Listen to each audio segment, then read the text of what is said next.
여러분, 오늘도 복음이 주는 은혜, 감동, 그리고 체험이 있기를 간절히 축원합니다. 자유와 해방과 치유의 역사, 해결과 해답과 응답, 반전과 역전의 능력이 복음을 통해 나타나기를 원합니다. 할렐루야! 사도 바울의 로마 비전, 내가 로마도 보아야 하리라. 사실 바울은 예수님을 만난 이후에 그 당시에 이 로마는 세계의 중심이었습니다. 이 성경 시대에. 그렇기 때문에 이 사도 바울 입장에서는 로마에 가서 복음의 깃발을 꽂으면 이제 전 세계로 복음이 확산되어 나갈 그런 생각이 있었던 것 같아요. 그래서 내가 로마도 보아야 하리라. 아니, 로마를 지나 서바나까지, 지금 스페인이죠, 땅끝으로 생각을 했어요. 사도 바울은 그런 복음의 비전을 가지고 있었습니다.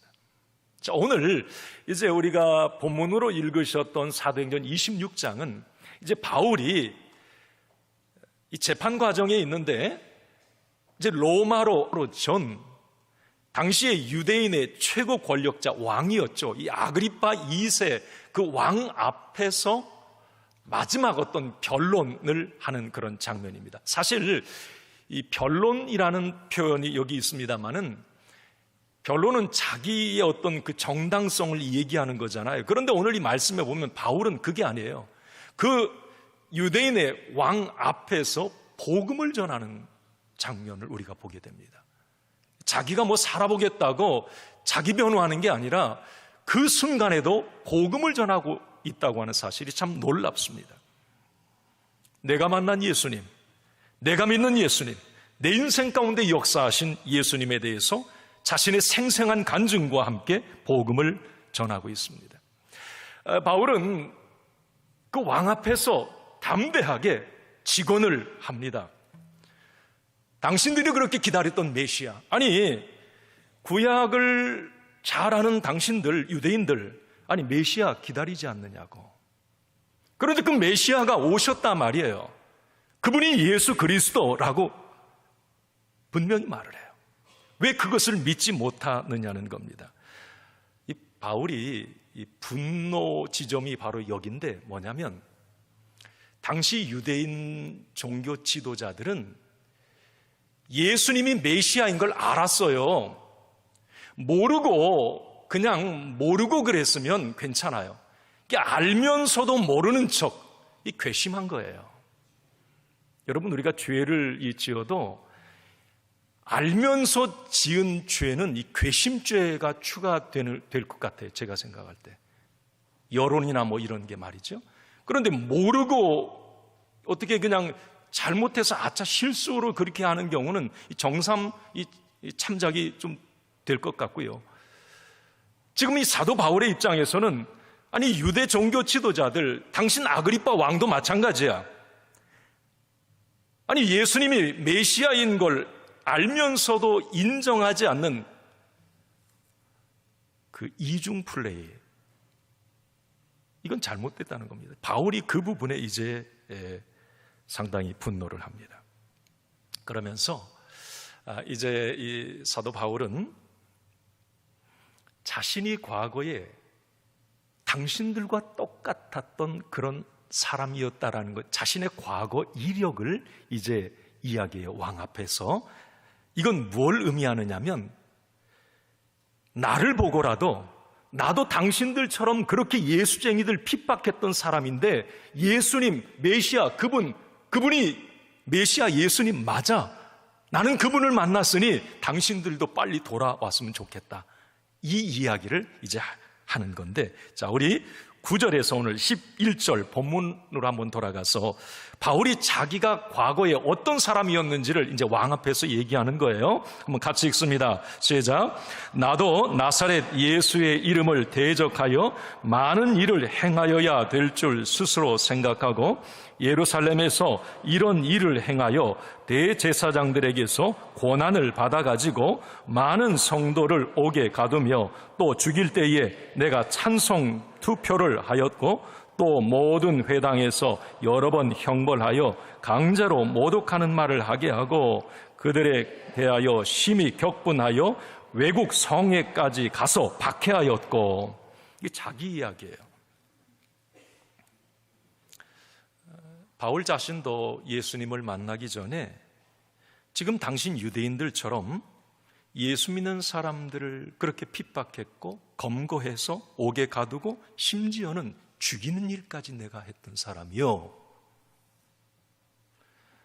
사실 이 사도 바울은 회심 이전에 예수쟁이들을 참 비호했어요. 아마 여기 예수 믿기 전에 그랬던 분들 아마 있을 수도 있어요. 아니, 예수 믿는 사람들만 보면 이거 열받는 거야. 왜? 당시에 사도 바울, 유대인 사도 바울의 생각에 예수교는 이단 중에 이단이었어요. 종교 사기꾼 정도로 생각을 했습니다. 그래서 사도 바울 입장에서는 이제 예수꾼을 박멸하는 것, 이게 신성한 의무라고 생각을 했어요. 그래서 예루살렘 자기 주변에 예수쟁이들 보이면 잡아 옥에 가두고, 이제 이것도 성에 차지 않는 거예요. 그러니까 공문 받아가지고 체포영장 발부받아가지고 이제 여러 외국에까지 돌아다니면서 예수 믿는 사람들을 검거해다가 옥에 가두는 이런 열성분자가 바로 바울이었습니다. 그 전에 이름은 사울이었지만. 자, 이제 그날도 이 바울은 이제 의기양양해서 체포영장을 발부받아, 당시 여러분 다메섹, 예루살렘에서 500km 떨어졌으면 상당히 먼 거리예요. 가까운, 이스라엘에 가까운 근접의 외국 도시라고 생각해도 돼요. 그 다메섹에 이제 그날도 예수쟁이들을 잡으러 가는 중이었습니다. 그런데 바로 그날 이 바울은 너무 강력한 체험을 하게 됩니다. 이제 부활하신 예수님을 직접 만나는 그런 놀라운 장면이 이제 연출이 되는데, 우리 12절, 13절 말씀, 오늘 그 이야기가 나옵니다. 같이 읽습니다. 그 일로 대제사장들의 권한과 위임을, 12절 안 나왔어요? 자, 우리 12절 보여주세요. 네. 안 나오네. 어디 가셨는가 보다. 자, 우리 12절, 13절 한번 같이 읽겠습니다. 시작. 그 일로 대제사장들의 권한과 위임을 받고 다메섹으로 갔나이다. 왕이여, 정오가 되어 길에서 보니 하늘로부터 해보다 더 밝은 빛이 나와 내 동행들을 둘러 비추는지라. 다메섹으로 가는 중이었는데, 여러분 지금도 우리 이란이나 이라크 이런 데 팔레스타인 가면 햇빛이 보통 따갑지가 않잖아요. 그런데 낮 정오가 되어 그랬어요. 오늘 말씀을 보면 이게 낮 12시쯤 됐다고 생각을 했는가.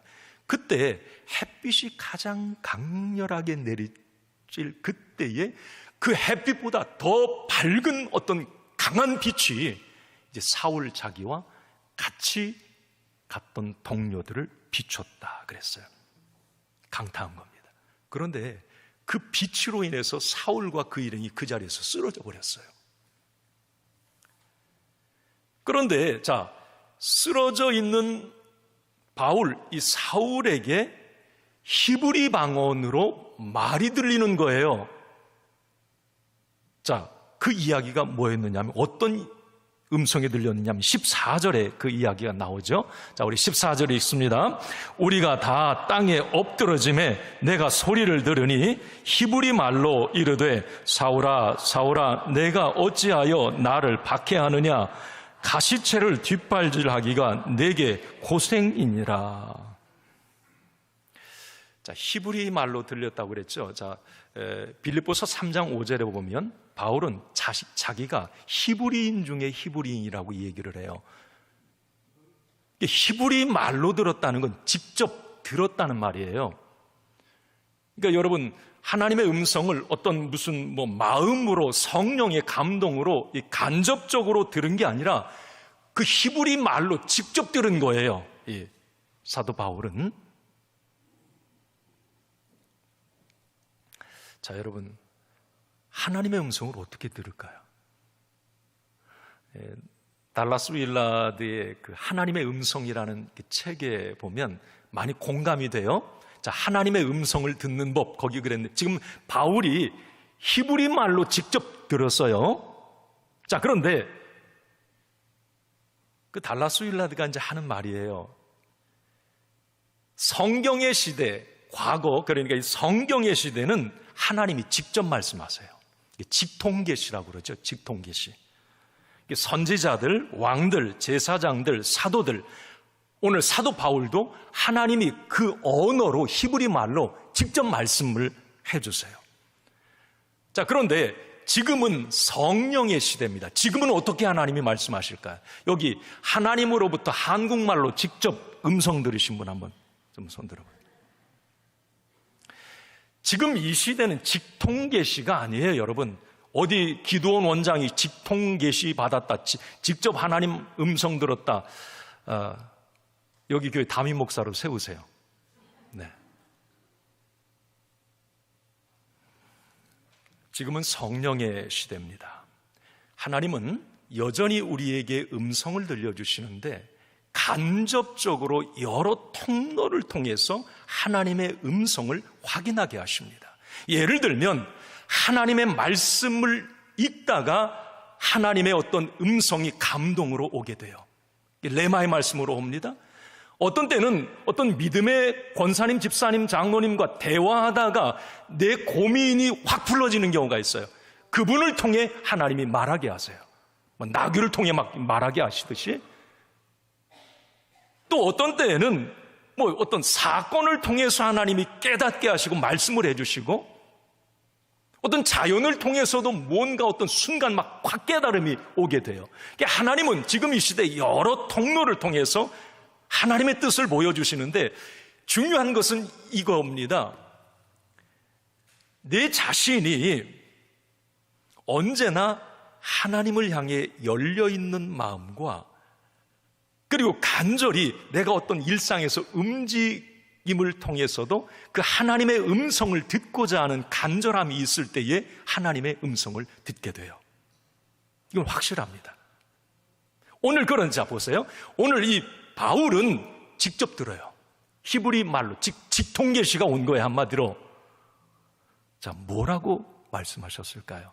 자, 예수님이, 오늘 부활하신 예수님이 직통계시로 히브리 말로 뭐라고 말씀하셨을까? 자, 14절 그 하반절에 아까 읽으셨어요? 한번 다시 읽습니다. 시작. 사울아, 사울아, 내가 어찌하여 나를 박해하느냐? 제가 이 히브리 말로 한번 해보려고 하다가 연습하다 안 됐어요. 사울아, 사울아, 내가 어찌하여 나를 박해하느냐? 그 이야기를 들은 이 쓰러져 있던 사울의 반응입니다. 사도행전 9장에도 똑같이 기록이 되어 있죠. 15절을 한번 봅시다. 시작. 내가 대답하되 주님 누구시니까? 주께서 이르시되 나는 내가 박해하는 예수라. 자, 여기 사울이 쓰러져서 아마 벌벌 떨고 있었을 거예요. 자, 주님 누구십니까? 그래. 자, 여기를 잘 한번 이 문장을 뜯어보면 이 사울은 쓰러져서 지금 자기에게 말하는 그분이 주님이시라고 하는 걸 인정을 하고 있어요. 사실 여러분, 이 사울이라고 하는 이 바울은 스데반 순교하는 그 이후부터 아마 이 사도행전을 계속 묵상하다 보면 많은 고민이 있었던 것 같아요. 저분이 메시아가 맞는 것 같기도 하고 아닌 것 같기도 하고, 아니 그분을 부활하신 예수님을 만났다고 하기도 하고, 근데 자기는 못 봤고 이게 믿기지가 않고. 자, 그런데 지금 강렬한 햇빛을 통해 쓰러져 있는 자기에게 직접 부활하신 예수님의 음성을 듣게 되는 거예요. 바로 터져 나오는 거예요. 주님 누구십니까? 어느 정도로 지금 자기에게 말씀하시는 분이 누군지를 직감하고 있는 거죠. 그때 바로 주님께서 말씀하세요. 나는 내가 박해하는 예수라. 직접 이름을 말합니다. 나는 내가 박해하는 예수라. 자, 이 이야기를 들은 바울의 입장에서는 순간 어땠을까? 아마 전율을 느꼈을 거예요. 큰 충격과 혼란에 휩싸였을 겁니다. 왜? 지금 그 예수쟁이들을 잡으러 가고 있는 중이에요, 지금. 그런데 그 예수님이 직접 히브리 방언으로 말씀하세요. 나는 네가 박해하는 예수라. 저는 여기서 이 바울이 두 가지 부분에 충격을 받았을 것 같다는 생각을 해봤어요. 하나는 뭐냐면 십자가에 못 박혀 죽은 줄만 알았던 예수가 살아났다는 이 사실에 충격을 받았을 것 같아요. 사실 여러분, 상식적으로 그거 안 맞잖아요. 어떻게 죽은 사람이 살아나요? 이게 바울 입장에서는 무슨 생각이었느냐면, 야, 저 이단 종교 사기꾼, 저 이단의 교주 예수 죽었어. 내가 분명히 알아. 끝났다, 이제. 예수쟁이들 끝났다. 자, 그런데 그분이 나는 네가 핍박하는 예수라 직접 말씀을 하세요. 그때 아마 이 바울은 아하, 옳거니 평소 그 예수님이, 그 예수가 말하던 그게 맞는구나. 제자들이 막 부활했다고 만났다고 그랬는데 그게 사실이었구나. 또 하나 이 바울이 놀랐던 것은 그 위에 바울 서신에서 이게 느낄 수가 있는데 뭐냐면 부활하신 예수님과 이 그리스도인이 한 몸이라고 하는 것에 상당히 놀랐던 것 같아요. 사실 이 바울이 예수님 직접 핍박한 적이 없어요.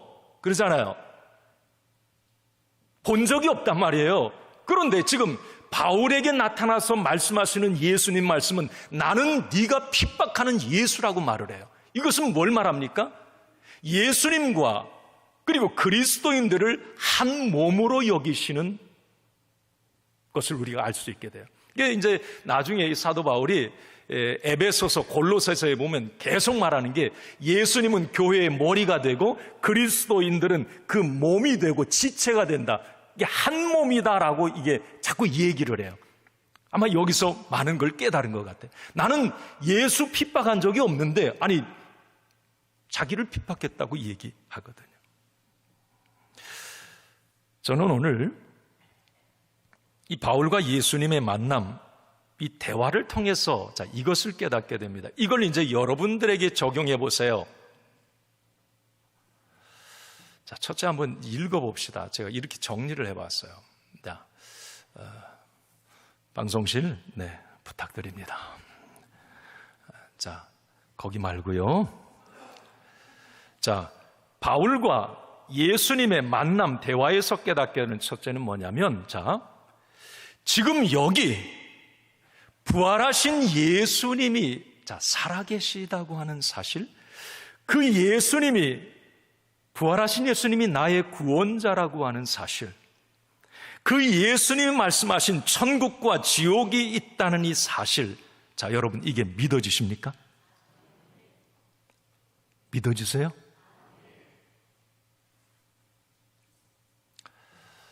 자, 여러분, 바울은 그게 안 믿어졌던 거예요. 남의 이야기처럼 느껴져요. 아니, 예수님이 부활하셨어? 아니, 그분이 살아계셔? 천국과 지옥?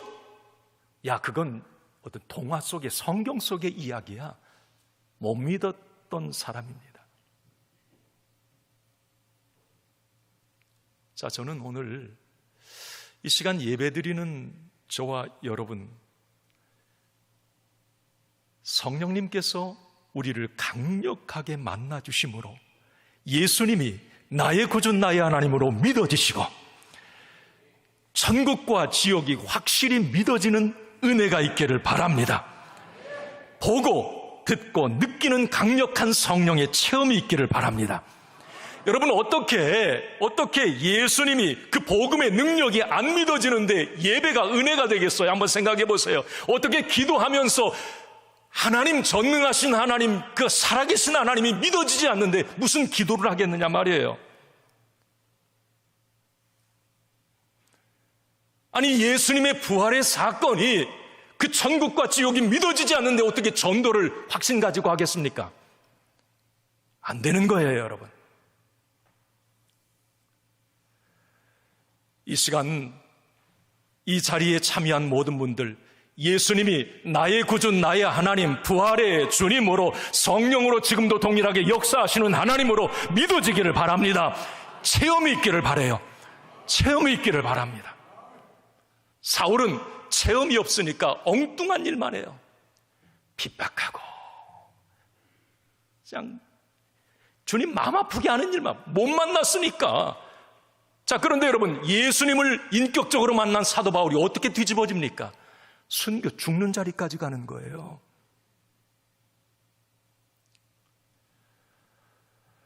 여러분, 안 믿어진다고요? 성령의 임재를 사모하세요. 갈망하세요. 그러면 어느 순간에 성령님께서 갈망하면 그 사람을 성령님이 강타하시고 인격적으로 만나주세요. 네.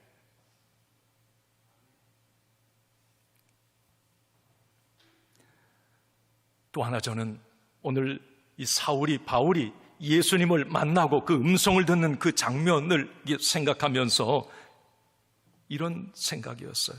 두 번째, 여러분, 앞으로 예수 믿으면서 교회 공동체를 흠집내고 헐고 걸림돌이 되는 일 하지 마시기 바랍니다. 아멘 하세요. 앞으로 사울은 예수님을 인격적으로 만나기 전에 그렇게 핍박자였잖아요. 예수 공동체를 허는 사람이었습니다. 저는 여러분들에게 그렇게 권면합니다. 내가 하나님의 자녀라면, 예수님을 내가 인격적으로 만났다면, 천국과 지옥이 확실히 있음을 믿는다면, 여러분, 성도들에게 상처 주고 실족시키고 비난하는 일 없기를 바랍니다. 왜? 그것은 예수님을 박해하는 거기 때문에 그래요. 나는 내가 박해하는 예수라. 지난주에 연애 이제 그 모임이 있어서 거기 가서 이제 재판위원들도 있고 이런 모임이 있었는데, 제가 그 모임 속에 이 얘기를 듣다 너무 마음이 아파가지고 나도 모르게 그 자리에서 제가 쓰지 못할 그 언어를 확 내뱉어 버렸어요. 벼락 맞아 죽을 사람 같으니라고. 이야기인즉슨 그거예요. 경기연회 안에 참 그 역사가 있고 큰 교회가 쑥대밭이 됐어요. 목회자 사임해야죠.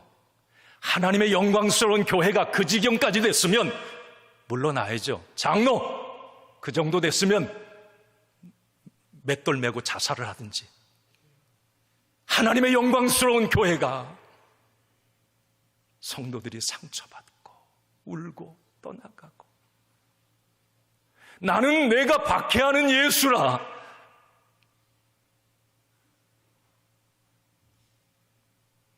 여러분,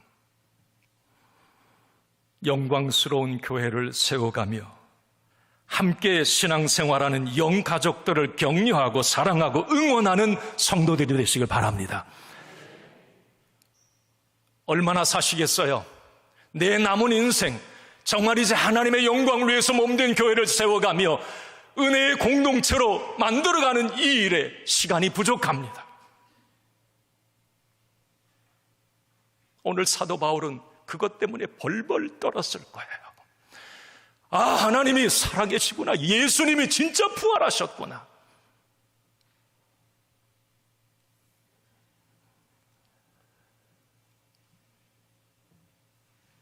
쓰러져 있는 바울에게 예수님은 이어서 이렇게 말씀하세요. 이게 이제 오늘 16절 말씀인데, 바울을 부르시고 콜링하시고 이제 미션 보내시는 사명의 이 장면이 오늘 이 부분에 나오는데, 여러분 16절 상반절에 보면 일어나 너의 발로 서라 그래요.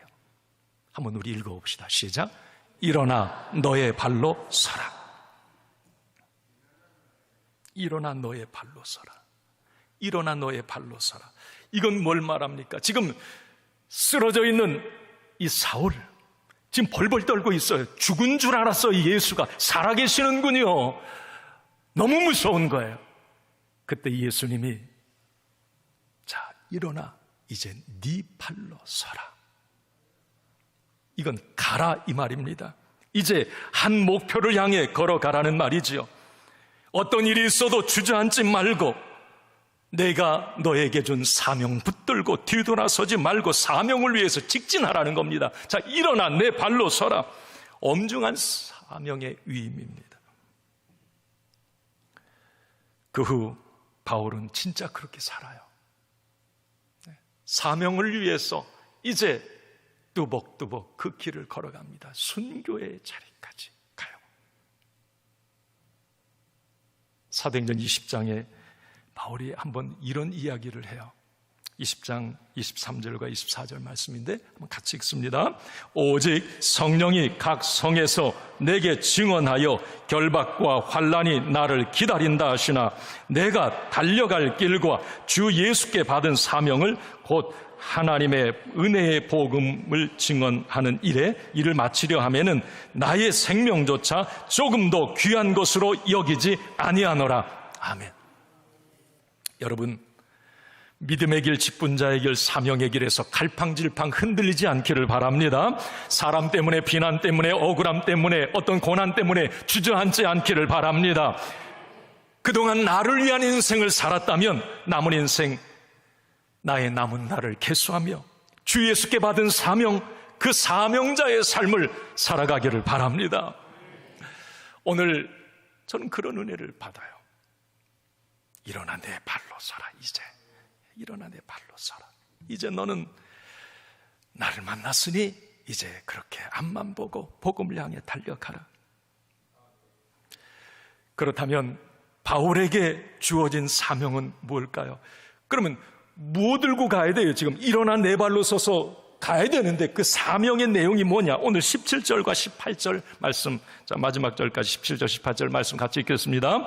이스라엘과 이방인들에게서 내가 너를 구원하여 그들에게 보내어 그 눈을 뜨게 하여 어둠에서 사탄의 권세에서 하나님께로 돌아오게 하고 죄 사함과 나를 믿어 거룩하게 된 무리 가운데에서 기업을 얻게 하리라 하더이다. 아멘. 자, 여기 보면 여러분, 자, 내가 너를 이제 보낼 거야. 자, 이제 내 발로 일어나서 그리고 이제 가야 되는데 가서 뭘 해야 되느냐? 여러분 18절 말씀에 사람들의 눈을 뜨게 해서 어둠에서 빛으로 나오게 해라. 이거 하나. 두 번째, 사단의 권세 아래에 놓여있는 사람을 하나님의 권세 아래로 끌어와라. 두 번째. 세 번째는 많은 사람들 예수 믿고 죄 사함을 얻어 거룩한 백성이 되게 하라. 그래서 그들로 하여금 기업을 얻게 하라 그래요. 자, 저는 이제 오늘 마지막 이 17절 18절 바울이 쓰러져 있는 이 바울에게 부활하신 예수님이 주신 이 미션은 오늘 이 시대 예수 믿는 저와 여러분들에게 주신 미션이거든요. 저는 그렇게 이걸 좀 연결을 해봤어요. 자, 우리 한번 우리도 유임받은 사람인데 우리에게도 이 사명이 있는 거예요. 첫 번째 한번 좀 보여주세요. 한번 같이 읽어봅니다. 시작. 육안, 지안만 가지고 사는 세상 사람들에게 영의 눈을 열어주는 사람이 되어야 한다. 여러분, 옛날에 어르신들이 이게 글을 못 읽고 막 이렇게 하면 이제 까막눈이라고 그랬잖아요. 까막눈. 본인도 얼마나 답답하고 주변 사람도 답답하잖아요. 자, 그런데 보세요. 육안, 이게 눈이에요. 육안이 보여야, 열려야 사물을 보고 자연을 보고 아름답다 할 수가 있어요. 그리고 사람에겐 지안이 있어요. 이 지안이 열려야 글을 읽을 수 있고 어떤 정보를 얻을 수가 있어요. 그죠? 그런데 여러분, 영안이 있어요. 사람에게는 이 영안이 열려야 하나님의 세계를 볼 수 있고 영적 세계가 보여지고, 그리고 하나님의 개입과 하나님의 사건이 해석이 되는 거예요. 여러분, 여기 아마 모르겠어요. 여러분 모두에게는 영안이 활짝 열려지길 바랍니다. 여러분, 예수 믿어도 성경 말씀 설교 들으면 이해해, 다. 이해돼요? 그거 이해돼요. 믿어지지가 않아. 영안이 열리면 이게 믿어지지가 않는 거예요. 그냥 이해는 돼. 그거 알아. 나 맨날 들었고, 설교 말씀 계속. 그래, 믿어져야, 믿는 대로 될지어 믿어져야 능력인데, 그 복음이 믿어져야 되는데, 안 믿어지는 거예요. 영안이 열려야 되는 게 영안. 우리 주변에 여러분, 영적 까막눈 가지고 사는 사람들이 얼마나 많은지 몰라요. 예수 믿어도 영적 아직 영안이 안 열려서 엉뚱한 얘기하는 거예요. 들어도 이게 이해는 되는 것 같은데 안 믿어지는 거예요, 이게.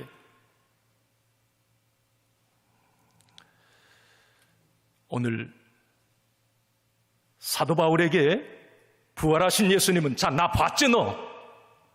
봤잖아, 나. 내 소리 들었잖아. 히브리 방언으로 직접 들었잖아. 이제 너 가서 어둠에 놓여있는, 영안이 안 열려있는 그 어둠에 있는 사람들을 빛으로 살아계신 하나님, 역사하시는 하나님, 그 성령의 하나님을 볼 수 있도록 그들의 눈을 여는 이 일을 네가 하라고 미션을 주십니다.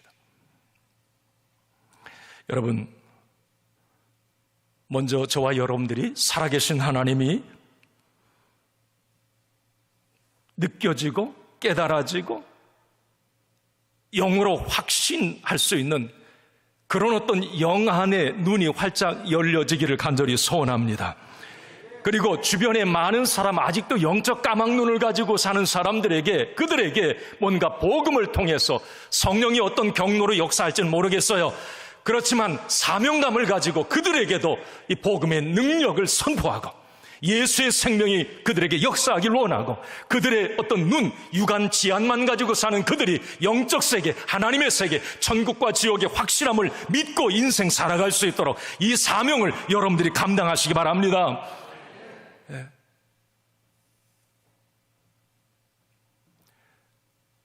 또 하나, 여러분, 사단의 권세에 묶여있는 그들을 자유케 하라. 하나님께. 자, 제가 이 부분을 이렇게 묵상하면서 이 사단의 권세 아래에 있는 게 뭘까? 여러분, 지금 이 시대에 보세요. 자살의 영, 음란의 영, 향락의 영, 너무 주변에 너무 많아요. 이 사단의 권세 아래 묶여있는 이들을 복음으로 자유케 하는 이 일, 하나님의 영향력 아래로, 하나님의 권세, 하나님의 통치 아래로 그들을 끌어오는 이 일을 저와 여러분들이 해야 되는 것이에요. 여러분, 확신하십시오. 저는 확신합니다. 길이요 진리요 생명 대신 예수의 생명이 사람에게 들어가면 그 사람이 자유케 되는 역사가 일어나요. 무엇에 묶여있든지, 어떤 묶임에서 지금 막 눌려있든지 간에 예수의 생명이 복음으로 믿어질 때 풀어지는 역사가 일어납니다. 여러분, 지금 하루에 자살하는 사람이, 여러분, 하루에 몇 명이라고 여러분 알고 계세요? 35명에서 40명이에요. 하루에 1년에 13,000명이에요. 이것은 여러분, 코로나 때 죽는 숫자, 1년 죽는 숫자보다 더 많은 사람들이 자살해서 죽고 있는 거예요. 우리가 뉴스 그냥 가끔 한두 명씩 자살하는 것으로 알고 있는데, 하루에 여러분 35명에서 40명이 죽는다. 13,000명이 죽는다. 여러분, 이게 상상이 되십니까? 이 자살의 영에 한번 꽉 붙들리게 되면 어쩔 수가 없어요. 가끔 제가 이제 유명 연예인들이나 유명한 사람들이 이게 자살하는 거 보면 제가 새벽 기도 시간 몇 번 말씀드렸지만 이 목사로서 막 죄책감이 드는 거예요. 아니 그 옆에도 교회가 있었을 테고 뭔가 이 복음 전하는 그런 복음을 만나지 못해서 예수님을 만나지 못해서 그 자살의 영에 무릎 꿇고 굴복해서 생명이 끝나버린 그게 너무 안타까운 거예요. 여러분 음란의 영들이 지금 얼마나 뉴스만 보세요. 성적인 어떤 그런 이 폭력과 어떤 사건들이 얼마나 이제 노골적으로 그렇게 공개돼서 많아지는지. 지금 여러분 마약, 우리 청소년들까지 손쉽게 여러분 이 접할 수 있는 우리 자녀들, 손주들이에요, 그냥. 자, 이런 어떤 시대에 우리가 살고 있어요. 사단의 권세 아래. 여러분, 사단의 권세 아래 있으면 결국 모든 것을 도적맞게 됩니다. 인생을 도적맞고 영혼을 도적맞게 되었어요. 그래서 요한복음 10장 10절에 도적이 오는 것은 도적질하고 죽이고 멸망시키려는 것이요 내가 온 것은 양으로 생명을 얻게 하고 더 풍성히 얻게 하려는 것이니라 그랬단 말이에요. 여러분, 여기 도적이 뭐예요? 사단입니다. 사단의 목적은 도적질하고 죽이고 멸망시키는 게 그게 목적이에요. 자살의 영, 음란의 영, 어떤 향락의 영을 통해서. 그러나 예수님이 오신 목적은 뭐냐? 생명을 주시기 위함입니다. 풍성한 삶을 위함이에요. 그래서 복음이 들어가고 예수가 들어가면 회복되는 역사가 일어나는 겁니다. 이 좋은 복음을 전하라는 거예요, 바울에게. 사단의 권세 아래 있는 사람을 하나님께로 이 일을 하라는 겁니다. 우리가 해야 될 일 아닙니까? 마지막 여러분 세 번째 읽고 정리합시다. 오늘 제가 깨달은 한번 읽습니다. 시작.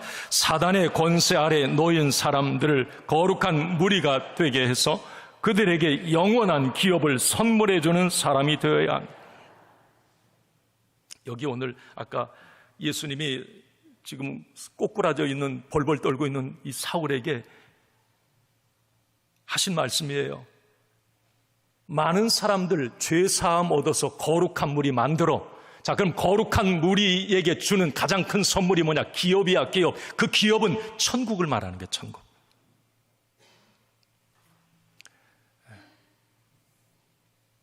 사단의 기업은 지옥입니다. 하나님의 기업은 천국입니다. 사단의 권세 아래 있는 사람들은 지옥으로 가는 사람들이에요. 그러나 하나님의 권세 아래 있는 사람들은 천국으로 가는 사람들입니다. 여러분, 먼 이야기로 생각하지 마세요. 뭐 천국과 지옥이 얘기하면 안 믿어, 아까 영안이 열리지 않으면 믿어지지가 않는 거. 동화 속에 그냥 그 얘기야. 뭐 이때더라. 야, 나는 지금 죽어도 천국 간다는 이 확신 말이죠. 그런데 이 천국의 이야기가, 기업의 이야기가 남의 이야기가 아니에요. 여러분, 이제 몇 년 후에, 몇십 년 후에 나의 죽음, 우리의 죽음으로 이건 실상으로 다가올 겁니다. 그렇게 만날 거예요.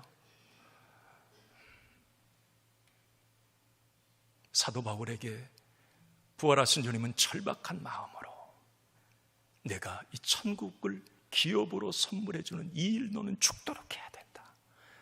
세상 사람들은 그거 모르고 산다. 영원한 기업이 있는지 천국과 지옥이 있는 거 몰라. 안 믿어. 그렇지만 너는 만났잖아. 나 부활하신 예수 만났잖아. 이제 영원한 천국이 있음을, 그 기업이 있음을 그들에게 말해줘라.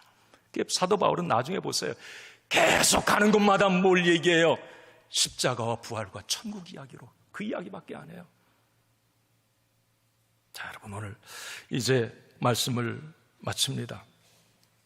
오늘 사도행전 레슨을 제가 이렇게 한번 마지막 정리를 해봤는데 우리 읽고 마칠까요?